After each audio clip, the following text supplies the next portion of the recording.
Bonjour à tous, merci Hugues pour cet éclairage sur ce qu'est l'économie sociale et solidaire. Avec Marie, on va vous présenter les premiers résultats de l'étude ESS-IL qui a été menée la dernière pour confronter en fait, les préceptes de l'économie sociale et solidaire et de voir ce qui existe sur l'ensemble des îles. Alors, pour vous présenter ce diagnostic, on va le faire en 4 points. Le premier, ça sera un rapide point sur la méthodologie. Ensuite, dresser le portrait des organismes de l'économie sociale et solidaire sur les îles. Qui sont-elles ? Ensuite, d'essayer d'évaluer leur contribution au développement local. Et enfin, tirer quelques premières conclusions de ce travail d'enquête. Voilà.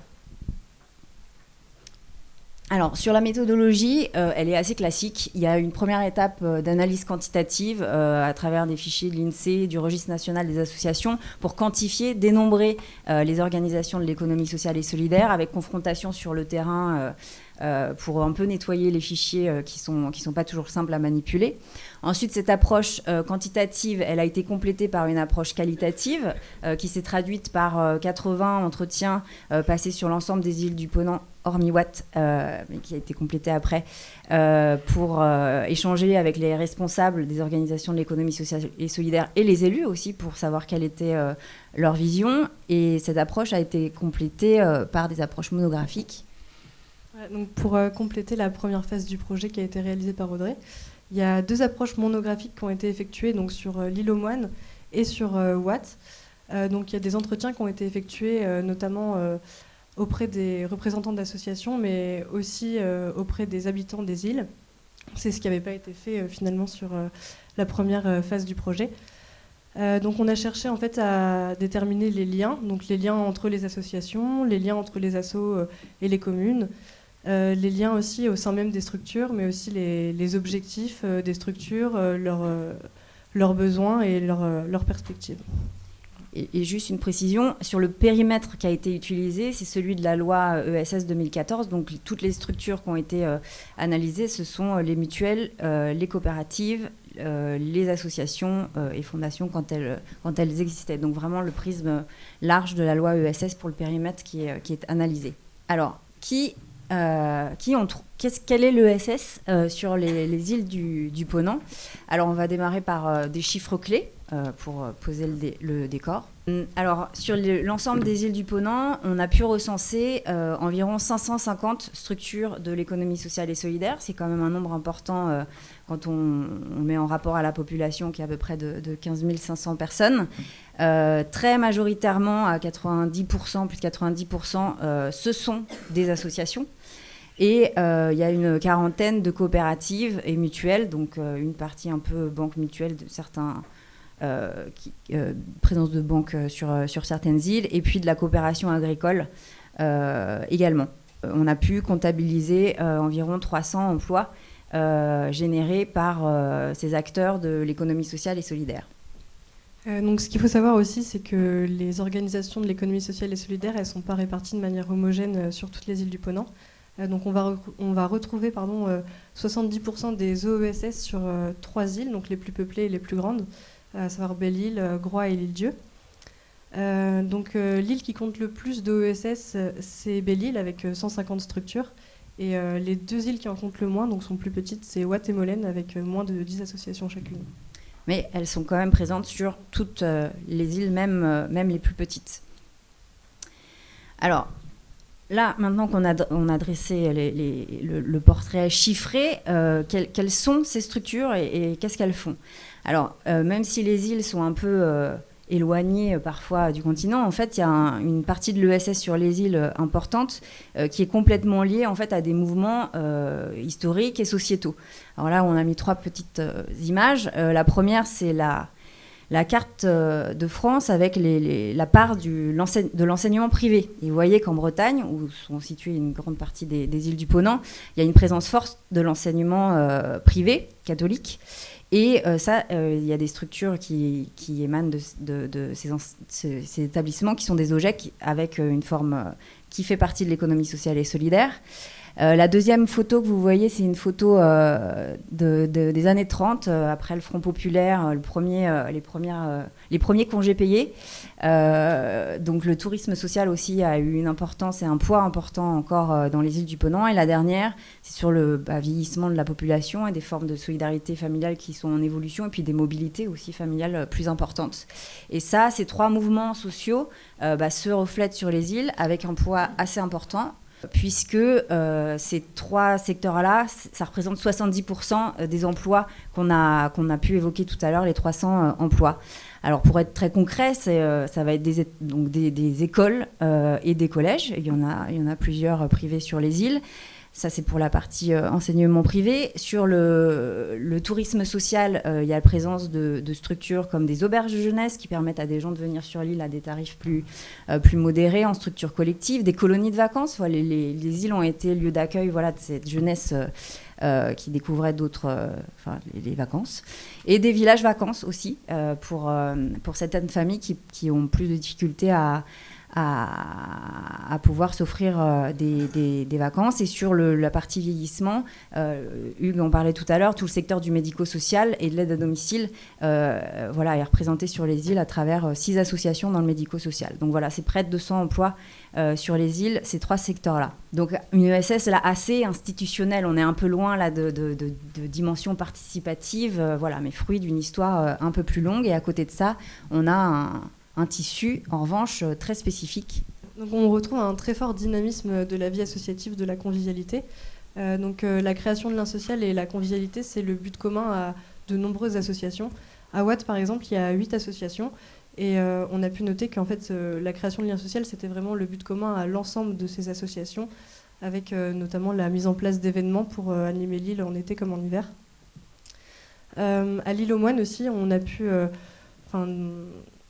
faire émerger des chiffres sur le fonctionnement bénévole et la convivialité. Donc en fait, il y a près de 61% des enquêtés à l'île aux Moines qui font partie ou qui ont fait partie d'une association illoise et qui déclarent en fait avoir fait partie de cette association pour la convivialité, de ce qu'elle pouvait apporter au niveau du lien social, donc au sein de l'association, et pour le but même de l'association, donc la création de liens. On leur a demandé donc de noter des ressentis par rapport à leur expérience associative. Et donc, il y a 31% qui ont fait ressortir le mot convivialité en fait, de leur expérience. Donc là, il y a vraiment un fait majeur là, sur les îles de la densité de ce secteur associatif, tourné plutôt vers la culture, le loisir, la convivialité. Et les chiffres sont assez marquants. On a 3,1 associations pour 100 habitants sur les îles, ce qui est un chiffre significativement plus élevé qu'en Bretagne, par exemple, où le tissu associatif est déjà particulièrement dynamique. On a un nombre de créations à peu près de 25 par an sur l'ensemble des îles. Donc vous continuez à créer des associations sur les îles. Et puis le caractère vraiment de convivialité et de festivité est très important. On a donc 172 assos dans le domaine des sports et des loisirs. Et on comptabilise plus de 20 festivals, c'est énorme, sur les îles, et des fêtes par centaines tout au long de l'année, pas seulement pendant la période estivale. Et ce tissu-là, contrairement à celui qu'on a évoqué tout à l'heure d'une ESS plus institutionnelle, il est vraiment assis sur le bénévolat pour la plupart des structures. Donc c'est la vitalité et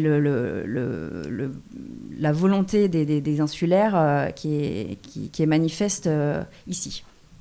Alors, on a vu, il y a d'un côté ce qui ressort majoritairement, donc c'est cette ESS institutionnelle qui pèse en termes d'emploi, et une autre à côté, une vitalité importante de convivialité festive, de loisirs, de culture, assis plutôt sur du bénévolat.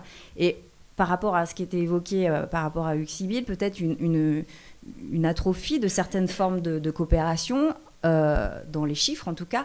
Et ce qu'on constate en revanche depuis une dizaine d'années, c'est qu'il y a de nouvelles formes de coopération, donc qui se dirigent vers l'économie sociale et solidaire sur l'ensemble des îles. Alors quelques exemples, on ne peut pas être trop long parce que le temps est court et c'est dommage parce qu'il y a beaucoup de beaux exemples, mais il y a davantage de coopération économique. Alors juste quelques exemples. À l'Île-Dieu, les pêcheurs un peu en difficulté ont pu se regrouper et pour vendre des poissons sous forme de panier sur le continent. Donc c'est un nouveau débouché pour eux. Ils sortent du circuit traditionnel avec une rémunération plus avantageuse en circuit court sur le continent. À Belle-Île-en-Mer, les producteurs se sont aussi réunis pour avoir un point de vente commun qui facilite aussi le circuit court alimentaire. Et puis un autre exemple, un club d'investissement solidaire à l'Île-Dieu pour financer des projets à plus-value sociale et environnementale sur le territoire. On a d'autres formes de coopération pour les transitions. Donc là, il y a deux exemples de recyclerie, ressourcerie, je ne sais plus le nom qu'il faut employer. Il y a des nuances sur les îles, une à Belle-Île et une à l'île de Groix, qui sont des initiatives citoyennes qui permettent de récupération de déchets et de liens sociaux assez importants. Des groupes citoyens qui se montent pour favoriser les énergies renouvelables. Et puis aussi des expériences dans le numérique. Je peux pas, malheureusement, on n'a pas le temps nécessaire pour les développer parce que c'est de bons exemples. Et puis, on en parlera aussi, une coopération inter-îles qui se développe davantage avec, on l'a dit tout à l'heure, le savoir-faire des îles du Ponant. Un réseau agricole très intéressant qui s'est monté entre les îles pour une alimentation durable. Et puis évidemment le festival et des initiatives aussi inter-îles au niveau de la culture avec Inisi. Voilà, donc on observe quand même que depuis 10 ans, à côté des deux formes de ESS qu'on a évoquées tout à l'heure, il y a de nouvelles initiatives qui sont en train d'émerger pour répondre à des problématiques locales. Alors, on a dressé le tableau quantitatif, on a vu un peu plus qui étaient ces structures. Maintenant, comment elles contribuent aujourd'hui au développement local sur les îles. Alors, pour faire l'analyse, on a utilisé le slogan du développement local des années 70, « Vivre, travailler, décider au pays ». Donc, on va utiliser ces 4 items-là pour expliquer ce qu'elles ont pu faire. Les associations contribuent largement à l'amélioration de la vie sur les îles. Donc, les structures qui s'occupent de la santé, du logement, de l'alimentation, du transport, de l'éducation, donc surtout culture, loisirs, sport, comme Audrey l'a expliqué tout à l'heure, et l'environnement. Donc, pour donner des exemples, pour l'environnement par exemple, on a l'association pour la conservation de l'abeille noire à Ouessant, qui va servir en fait à conserver, à protéger cette espèce qui est particulière car non hybridée et qui va contribuer aussi à la confection de produits de qualité sur l'île. Pour le côté culturel, on peut parler aussi de l'association, j'ai oublié le nom, qui s'appelle Marins et Capitaines, qui est une association de l'île d'Ar et qui sert en fait à promouvoir le patrimoine culturel et historique de l'île à travers un musée qui va en fait présenter l'histoire d'une communauté qui est en fait très liée à la mer. Daniel Lorcy, qui est le président de cette association, est aussi le président d'une autre association qui s'appelle Invino Veritar et qui replante en fait des vignes comme le faisaient les moines au XIe siècle sur l'île. Et donc, encore une fois, on ne peut pas citer tous les exemples, mais même si les associations travaillent beaucoup dans le secteur de la culture, loisirs et la convivialité, en fait, elles ont beaucoup d'initiatives qui servent vraiment la vie de tous les jours sur l'île. Deux petits exemples. Sur le transport, par exemple, à l'Île-Dieu, il y a une association qui s'occupe des aînés qui a mis en place un service de transport bénévole pour les aînés de l'île parce que y a un transport pendant la période touristique et puis l'hiver, il n'y a plus rien. Donc, pour aller faire leurs courses, etc., c'est compliqué. Et donc, il y a une bonne interaction entre la mairie et cette association, donc initiative de la société civile, où l'association fournit le travail bénévole. Donc, il y a 7 bénévoles qui se relaient pour faire le transport. Et la mairie a de son côté mis à disposition un bus électrique et un téléphone au service de l'association pour prendre les rendez-vous pour les transports et les courses et les visites chez le médecin. Là, c'est vraiment un fruit d'une coopération qui permet de répondre à un enjeu important pour ces personnes âgées qui ne peuvent pas se déplacer. Et sur le logement, des initiatives, par exemple à l'île de Bréa, où la question du logement, mais comme sur toutes les îles, est compliquée, pour essayer de faire un diagnostic de ce qui peut être utilisé ou pas, sachant qu'il y a un enjeu très important, qui est de pouvoir accueillir suffisamment de familles pour que l'école reste sur l'île. Ça, c'est hyper important. Et il y a vraiment une myriade, vous le verrez, j'espère, dans le rapport final, d'initiatives citoyennes qui sont prises pour répondre à ces enjeux locaux, mais qu'on ne peut pas tous citer. La deuxième dimension de développement local, c'est travailler au pays. Là, on l'a dit tout à l'heure, il y a déjà 300 emplois directs qui sont générés par l'économie sociale et solidaire, mais il y a toute une contribution indirecte par les initiatives qui sont menées. Il y a des complémentarités parce que tout le travail associatif aussi, même pour le tourisme, qui a un poids économique important pour les îles, elle diversifie l'offre. Par exemple, à Belle-Île, le CPIE organise des visites de la déchetterie. Il y a tout un tas de choses qui sont organisées par les associations à côté des professionnels pour permettre d'enrichir et d'avoir des formes différentes de tourisme. La mutualisation, on l'a vu dans la coopération économique, permet d'éviter certains coûts et de faire que certaines activités soient plus viables. Je passerai vite. Et puis, un troisième élément important en termes de contribution du secteur de l'ESS, c'est l'innovation. C'est qu'effectivement, il y a des initiatives nouvelles qui émergent, par exemple les recycleries, on en parlera tout à l'heure, sur le territoire et qui apportent des choses nouvelles. Alors, sur la partie décidée au pays, là, on a noté quelques... plus de difficultés. Déjà, on a pu constater que l'ensemble de ces organisations, qui sont nombreuses, finalement, étaient peu en collaboration les unes avec les autres. Elles sont centrées sur leur objet. Bon, il y a déjà beaucoup d'activités, mais les liens entre elles et la mutualisation d'activités est pas réellement présente.